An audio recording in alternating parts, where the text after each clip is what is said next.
चुनाव हुआ उसके बाद 2 साल तो इसी में लगा दिए, राहुल गांधी मानेंगे नहीं मानेंगे, अध्यक्ष पद पर रहेंगे नहीं रहेंगे, आगे रहेंगे पीछे रहेंगे। तो ये तो वो हमेशा वो परपेचुअल कंफ्यूजन में रहते हैं। क्या आलोचना करनी है करिए, मोदी जी के खिलाफ जितना आपके मन में विष भरा हुआ है, अब देश में बोटी काटने से लेकर मौत की कामना तक बताते हैं, कोई बात नहीं करिए। अरे भारत के बारे में 2 अच्छे शब्द तो बोल देते हैं। ये कहता है कि इंग्लैंड और यूरोप को और अमेरिका को भारत पे प्रतिक्रिया देनी चाहिए, वो क्या समझ रहा, वो समझता है हम कमजोर हैं। वो जमाने गए जब हम लोग कमजोर हुआ करते थे, मगर ये नेता कमजोर है, हमें इस बात की आपत्ति, हमें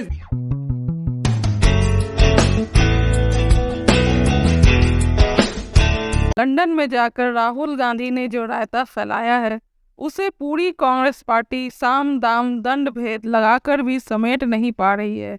विदेश में जाकर देश को अपमान करने का यह मुद्दा बढ़ता ही जा रहा है। लोकसभा और राज्यसभा के कार्य भी 5 बार स्थगित हो चुके हैं। सत्ता पक्ष का यह कहना है कि राहुल गांधी को देश से माफी मांगकर इस मुद्दे को खत्म करनी चाहिए, पर वो खामोश हैं। नहीं मांगेंगे, ये राहुल गांधी की अपनी फितरत है। आप याद करिए, जब 2019 का चुनाव हुआ उसके बाद 2 साल तो इसी में लगा दिए, राहुल गांधी मानेंगे नहीं मानेंगे, अध्यक्ष पद पर रहेंगे नहीं रहेंगे, आगे रहेंगे पीछे रहेंगे। तो ये तो वो हमेशा वो परपेचुअल कंफ्यूजन में रहते हैं। वो भारत की राजनीति के चिर युवा हैं, चिर व्याकुल हैं, चिर व्यथित हैं, चिर कुपित हैं। ये तो उनकी अपनी प्रवृत्ति है। उसके लिए आज संसद को यह समस्या उत्पन्न करने का प्रयास इसलिए ज्यादा गंभीर है क्योंकि वो भारत के इतिहास के पहले व्यक्ति हैं जिसने विदेश में जाकर भारत की आलोचना करना एक बात है, आप जनता के बीच में आलोचना करें अलग बात है। फॉरेन इंस्टीट्यूशनल प्लेटफॉर्म पे आलोचना की है और विदेशों से तुलना करके कहा है कि उन्हें प्रतिक्रिया करनी चाहिए, और वो अनजान है, जैसे वो जानकर पता नहीं क्या कर लेंगे। तो मुझे लगता है कि स्वतंत्रता के इस अमृत महोत्सव वर्ष में जिसे प्रधानमंत्री जी ने अमृत काल कहा है, यह दर्शाता है कि राहुल गांधी जी और कांग्रेस पार्टी उस प्रवृत्ति के प्रतीक हैं जिसके मन में गुलामी का विष अभी तक भरा हुआ है।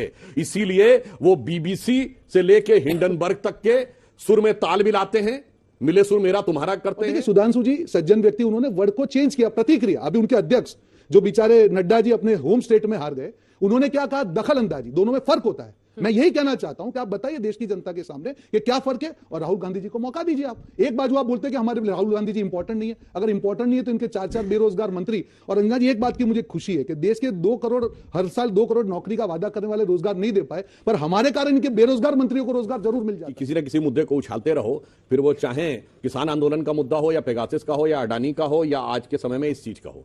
परंतु मैं इनकी एक बात कहना चाहता हूं, इन्होंने एक वर्ड पकड़ा, उसमें से मुझे बहुत गंभीर बात ध्यान आई।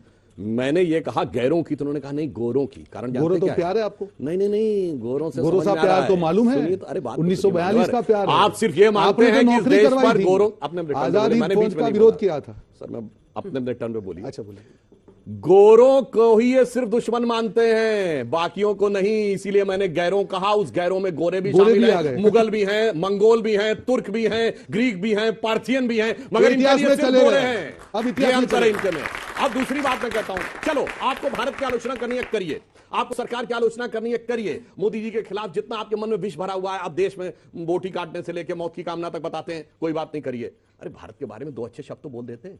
जैसे प्रधानमंत्री जी ने कहा था, चलो आज की सरकार पे ना बोलते, प्रधानमंत्री जी ने कहा कि we are not the biggest democracy. पहले तो मैं एक फैक्ट ये बता दूं कि आज दुनिया में केवल 30% पॉपुलेशन है जो एब्सोल्यूट डेमोक्रेसी में, जिसमें 16% भारत है। यानी हमें हटा दे 14% रह गए, तो डिफेंडर्स ऑफ डेमोक्रेसी हम हैं, डेमोक्रेसी के रखवाले हम हैं, कोई यूरोप और अमेरिका नहीं है। सरकार को यह जिम्मेदारी होती है कि सदन किस तरीके से चले, किन मुद्दों पर चले। बिजनेस एडवाइजरी कमेटी होती है, उसका जब डिस्कशन होता है तो जो बिजनेस होगा हाउस में उसकी बात होती है। पर सच्चाई यह है कि बिजनेस एडवाइजरी काउंसिल में डिस्कशन होता है, पर जो काम होता है पार्लियामेंट के अंदर आकर 1 मिनट के अंदर संसद को हम देखते हैं हंगामा शुरू करते हैं। हंगामा विपक्ष नहीं कर रहा है, हंगामा कर रहा है सत्ता पक्ष। जो ये कहता है कि इंग्लैंड और यूरोप को और अमेरिका को भारत पे प्रतिक्रिया देनी चाहिए, वो क्या समझ रहा, वो समझता है हम कमजोर हैं। वो जमाने गए जब हम लोग कमजोर हुआ करते थे, मगर ये नेता कमजोर है, हमें इस बात की आपत्ति, हमें इस बात की आपत्ति है कि विपक्ष की निष्ठा कमजोर है। अन्यथा क्या जरूरत है भाई, इतना हम देश से ऊपर क्यों रखना। हम गलती है, हमने मान लिया, मगर अफसोस क्या करें। मैं बोल सकती हूं, बस वो पूरा कर रहे हैं। सुनिए एक लाइन, इन लोग सामने समस्या क्या है भाई। शिवसेना का साइन उस समय शेर हुआ करता था, आज ये उन लोग साथ आग खड़े हो गए जो कोर्ट में गए थे कि भारत की संसद के ऊपर लगे हुए जो शेर है ना, वो ज्यादा आक्रामक दिख रहे हैं। ये वो लोग हैं जो देश को इतना कमजोर रखना चाहते थे कि शेर भी कमजोर और बिल्ली जैसे दिखने चाहिए थे। इसलिए मैं कहना चाह रहा हूं आज समस्या क्या हो गई है कि इतना बड़ा देश का अपमान हो गया है, मगर सबको अपने अपना परिवार, अपने अपना भ्रष्टाचार और केवल उसके बीच में अपना स्थान दिख रहा है। देश के साथ क्या हो रहा है वो छोड़ दीजिए। विदेश में जाकर देश का अपमान करने वाले राहुल गांधी को क्या 2024 में अगला प्रधानमंत्री बनना चाहिए? आपको क्या लगता है? अपनी राय हमें कमेंट कर जरूर बताएं। वीडियो को लाइक करें, शेयर करें, सब्सक्राइब करें। तो फिर मिलते हैं एक अगले वीडियो में। तब तक के लिए जय हिंद।